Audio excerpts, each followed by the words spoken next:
Welcome to the Sharkpreneur podcast with Kevin Harrington and Seth Greene. Kevin Harrington is the inventor of the infomercial, one of the original sharks from the hit TV show Shark Tank, and has generated over $5 billion in TV and digital direct response sales.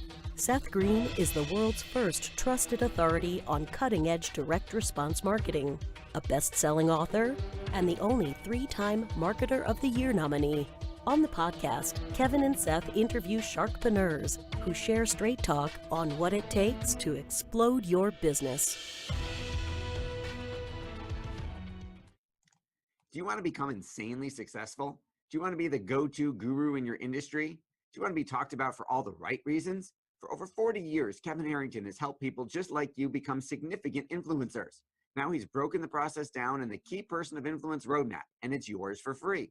Just text KPI to him at 727-888-2100.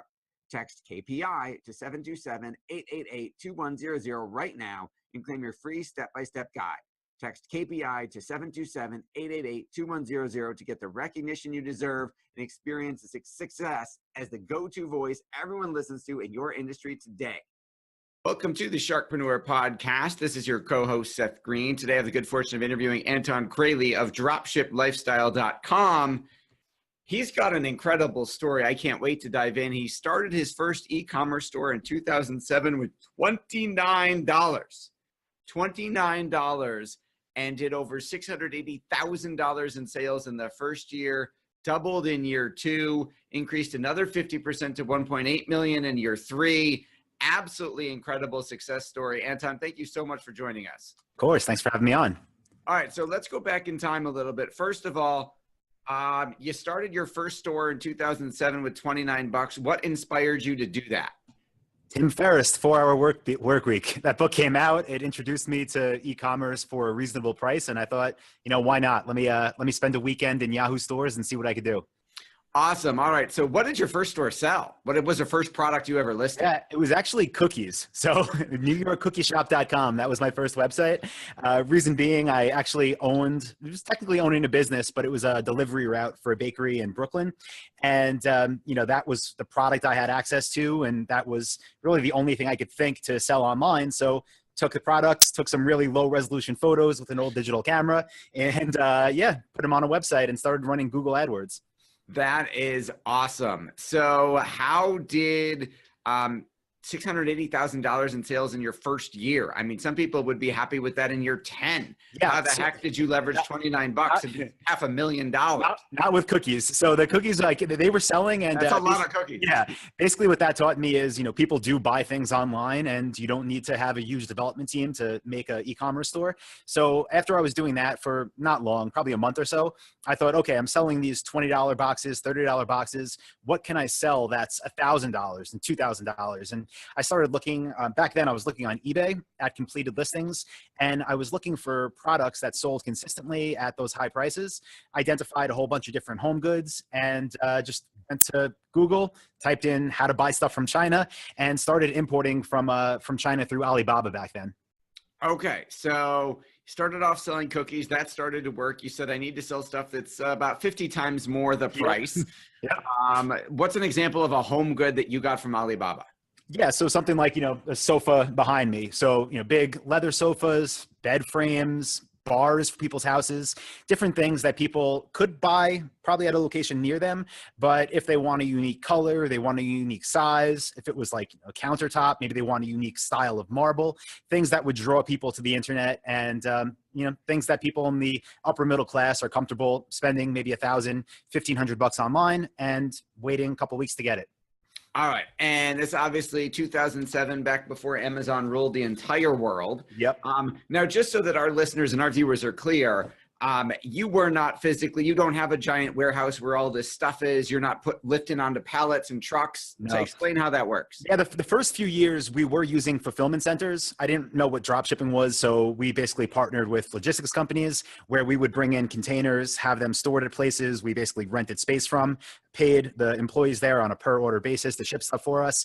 And after doing that, I don't know, probably around 2009, 2010, I started to have companies reach out to my companies, and they were saying, hey, you know, we see you sell sofas. We sell sofas. We have them in stock in our warehouse here in the States.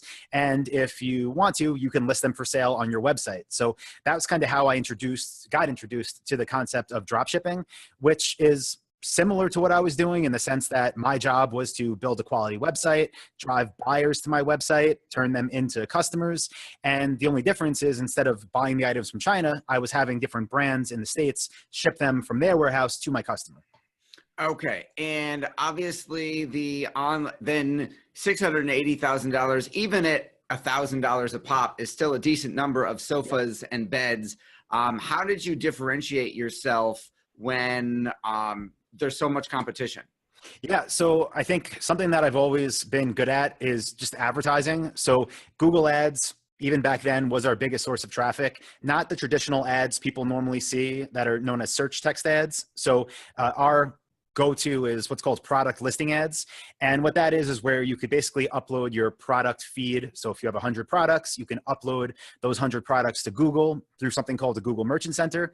And then when people search for things like black leather bed frame with, you know, brass buttons, instead of just popping up organically, they'll see a little photo of your item, they'll see the price. And if you can get good at that, and if you can know what keywords to focus on and which ones to omit, then you can get a lot of really high quality traffic pretty fast.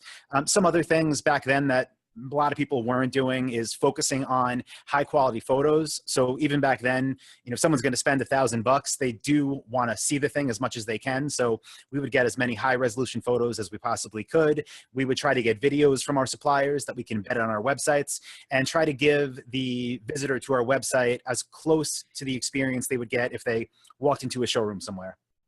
Okay, awesome. And you started out in Yahoo stores. I would imagine you've probably branched out since then. Yeah. They I think they're still around, but we got into Shopify and kind of got onto their platform. I can't remember when, you know, over 5 years ago. And since then, they've just been on a roll. They're definitely our go-to platform now. Awesome. And you have, I mean, obviously to go from 0 to 680 and then to triple to over 1.8 in the first couple of years. And I imagine you've grown since then. At what point did it start being more than just you could handle? When did it turn? When did you realize, hey, I've got more than a stream of income here. I've got a real business. Yeah, probably the third year. And it was because I had that whole 4-hour work week mentality where I was trying to do everything with, like, you know, one coworker. And it got to the point of, like, you know, what do I want to do with this? I knew I didn't want a 100-person team somewhere, but I did realize I had to have some things taken off my plate. So started to, you know, get different people to work with me on a freelance basis. And for a good solid, probably 5 years, I only had contractors who handled things like sales and support.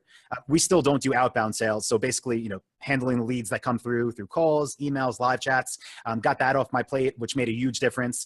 And then just keeping up with inbound inquiries from people that had purchased, that allowed me to focus my hours on what I'm good at, which is driving paid traffic and being able to spend more profitably.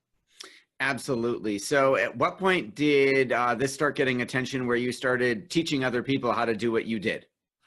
Probably end of 2012, I sold a network of stores I had and was bored. I went from working like 6 hours a day to working 2 and started to go online. And I was searching back then for things like e-commerce forums and e-commerce meetups because I wanted to see what other people were doing.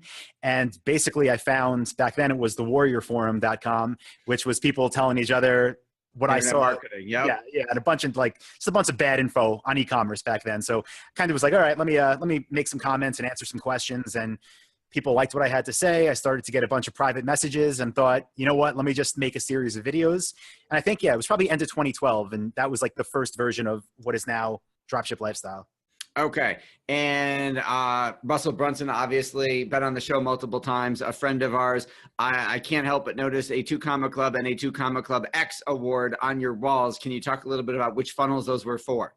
Yeah, they're for dropship lifestyle. So with everything physical, we go through Shopify. So like when we build stores, that's there. And then info, love ClickFunnels for it. It was a part of like the inner circle thing they do over there. And they definitely have the software for that. So people go to Dropship Lifestyle. We have free content. I've been putting it out every week for 4 or 5 years.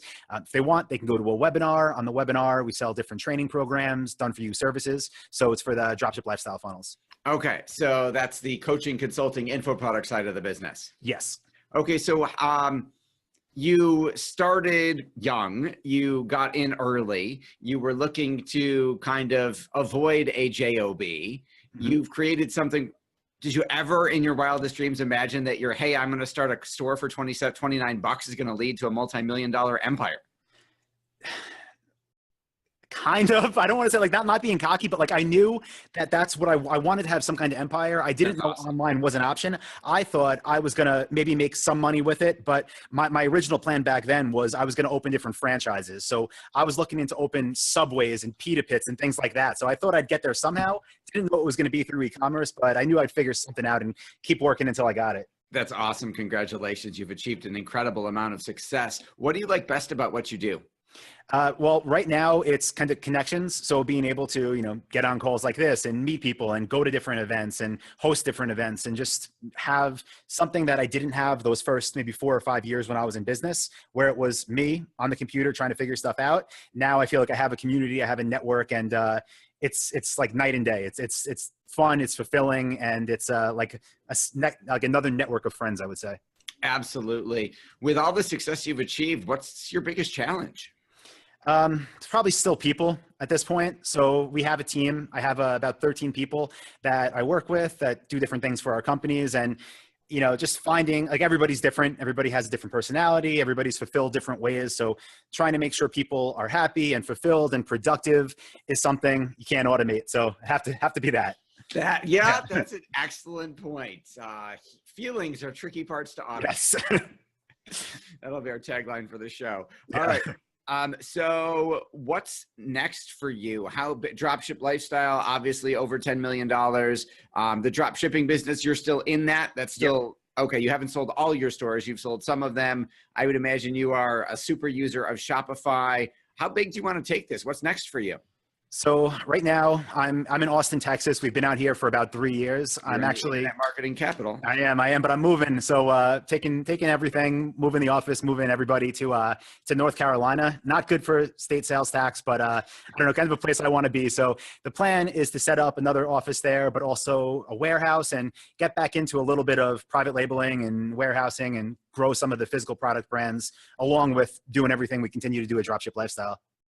What are some of the biggest mistakes you see want to be or new drop shippers making that obviously you can help them avoid through your programs? Yeah, the big thing is, with drop shipping, if you Google it, you go on YouTube, everybody's talking about selling $20 products, $50 products, maybe $100 products. And typically they're drop shipping from China.